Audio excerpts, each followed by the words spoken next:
Alright, we're going to try to do a walk around video on this 2016 Forest River Avenger Model 32 QBI. This camper weighs just over 9,000 pounds, about 37 feet long. Has 3 power slide outs, loaded with all kinds of options. I'll walk around and go through that with you. You can see on this side there's 2 power awnings. I have one open now and I'll open the other one up when we get inside. Features a private bunk room, outdoor kitchen, private master bedroom, center island. It really checks off all the boxes. So with that being said, let's start walking around it here before the rain catches us. I'll show you how to use everything as we go through it as well, so it's going to be a nice long boring video. For the power tongue jack, to raise it on and off of your car, you raise it by hitting extend and you lower it by hitting retract. And then there's a courtesy light right below it to help you doing that at nighttime. Comes with 2 20-pound propane tanks. Currently set up just to use one, so I'm guessing they probably had it on a permanent site with a 100-pound tank or something. 12-volt accessory battery. We have a dead man shut off on it, so if you want to kill the power, you just loosen this wheel here until the battery becomes disconnected.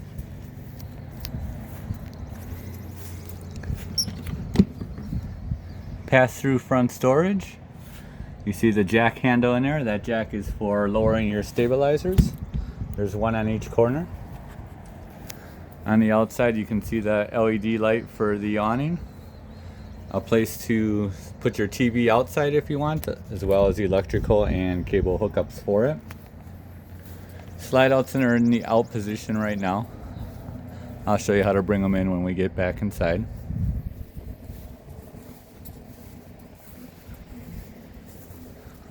Outdoor kitchen has a stove, which really doesn't look like it's had much use. Sink, cold water and hot water. Refrigerator, looks like it has a little freezer cubby on the top. Down here you'll see a gas hookup. That would be to run your stove. It connects from that port to there with a gas connector hose. Underneath you see it has a fully sealed underbelly.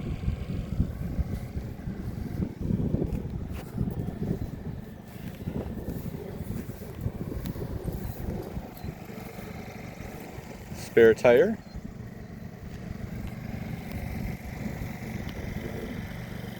I'm gonna go pause the video while I put that awning out and put the other one in.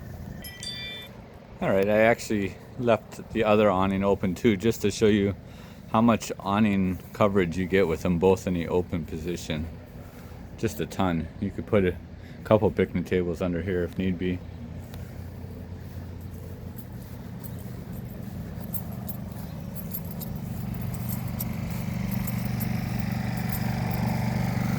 So your slide out seals all look to be in great condition.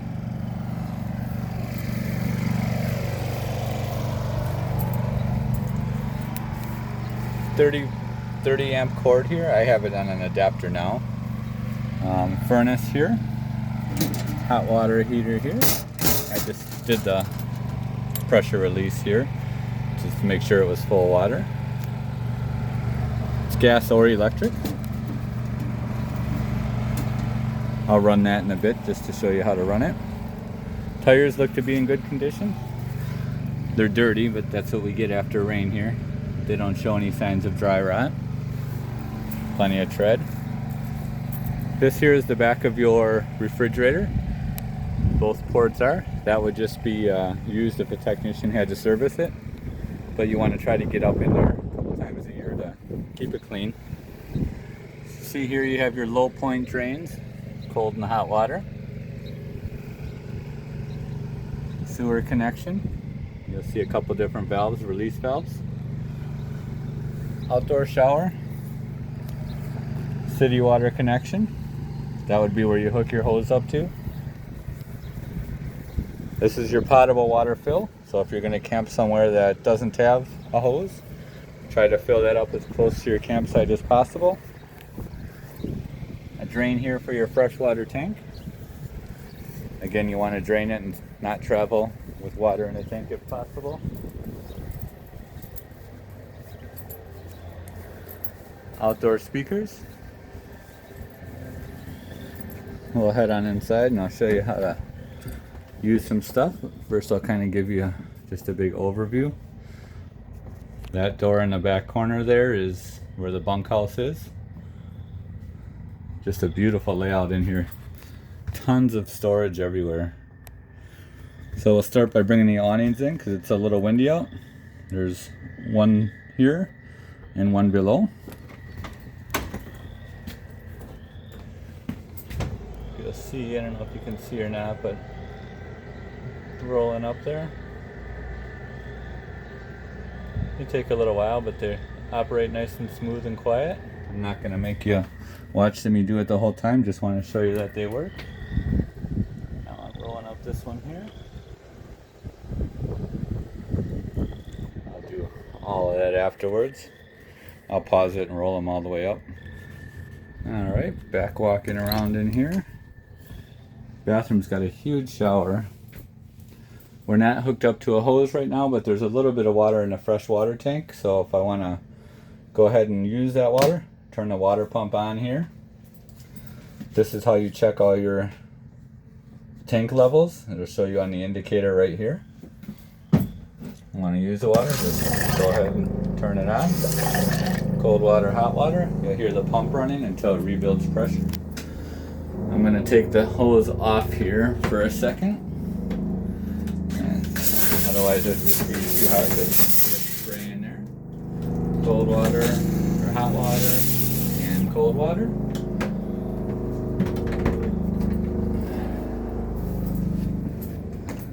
And once you hear the water pump turn off like that, then you know it's regained pressure again. It'll do that every time it calls for water. It's louder when you're in a bathroom because that's where the pump is. Looks like there's two sets of keys for this. Cold water, hot water.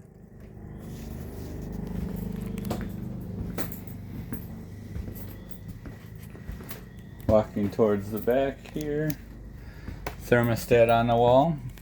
If I want to run the air conditioning, I'll just put it to cool, and when I do that, you probably hear it turn on. So these are the returns, but if I want to dump the air down right here, just open up those, and now the air is dumping directly down. But if I want to get air into the bedrooms, we'll shut these. And now we'll feel air coming out of all the ductwork. And that goes all the way to the front bedroom and the rear bedroom. And then we'll turn this off and turn it to heat to show you how that works. Put it to heat and then move the valve until you hear the thermostat kick in. While that's turning on, we'll show you the rear bunk room. Nice large bunk room with a big slide out. Couch below. Also, this folds up when you want to use it in a couch position. Otherwise, you can pull this bottom out into a double bed. If you're going to use the bunk, there's a 250-pound weight capacity. Same with on this side. I just heard the furnace fire up. So go ahead and, yep, blowing nice hot air. Here's your slide out control. More storage in the back here. Look at this nice deep wardrobe storage. And drawers. Down below here is your power supply with all your 15 amp and 110 volt circuits and breakers.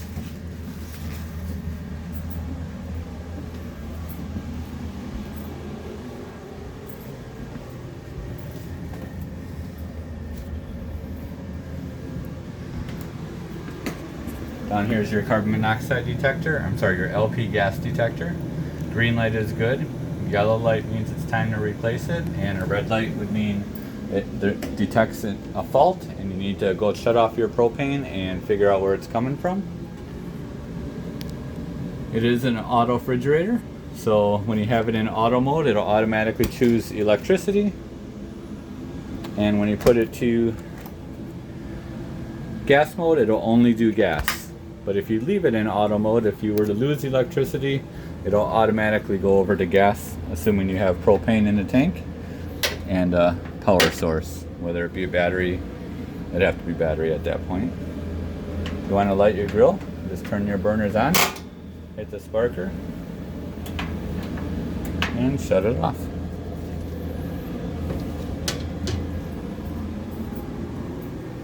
Oh, I think I did not show you how the toilet works. Toilet is just a foot flush. Simply press it down. Piece of cake. I think we're done with the water now, so I'll shut the pump off.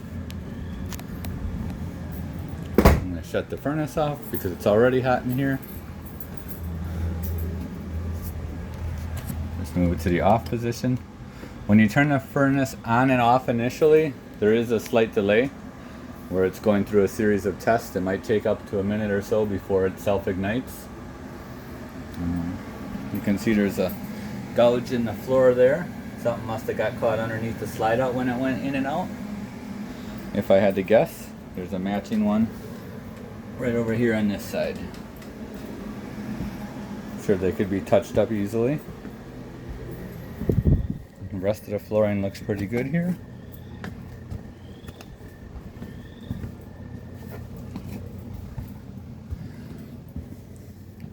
Queen size bed, wardrobe storage on both sides, and then actually nice huge, just like in the bedroom in the back, hanging storage and drawers. Also underneath the bed, I'm not sure if, no, I can't do it with one hand, but underneath the bed, that whole area is storage.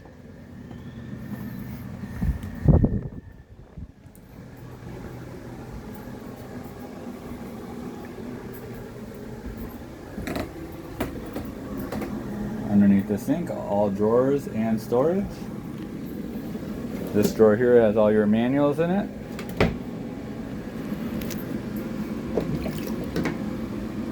More pantry storage on the side here. Look at how deep that is.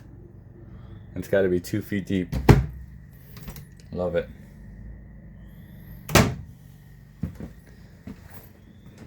This couch here folds into a bed. This huge U-shaped dinette also becomes a bed. I think you can sleep about 150 people in here. I think they only recommend 10 or 11 now. Alright. Skylight above the kitchen. AM/FM radio DVD player. Looks like it's got MP3, Bluetooth. Turn it on. Turn it back off. More storage next to it. Just a ton of storage everywhere in this trailer. Never can have too much. Okay. I'm going to shut off some lights here because I'm going to bring the slide out in. And I won't be able to access them afterwards. I just want you to see how the slide out operates. So there's a switch on the wall here. We just hit the in button. Really important to make sure your doors and drawers are all shut before you shut this slide out, or you'll rip them right out. You see it lifts out of that pocket there.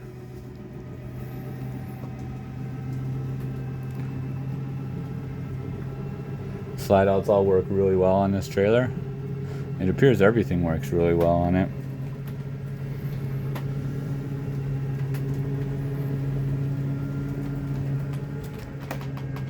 So you see it all the way lifting itself up. Next I'll be bringing in this slide out, so I want to make sure I shut this back bedroom door.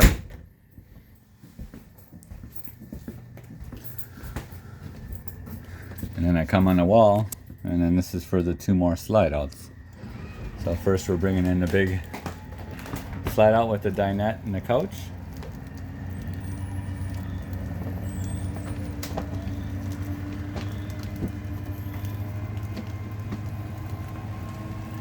It gets really tight in here once the slide outs are all in, so you can only use the back portion of this trailer with the slide outs in the out position. However, the way they design this, you can still use the bathroom and the bedroom with the slide outs in, so it works good for a rest stop or anything like that.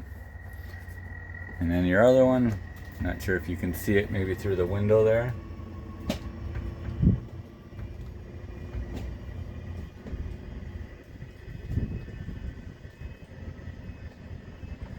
Always make sure all the drawers and anything will be shut right before you do that. Looks like we're all the way in right there. Come around to the outside, show you what it looks like with the slide outs in. And that should be it.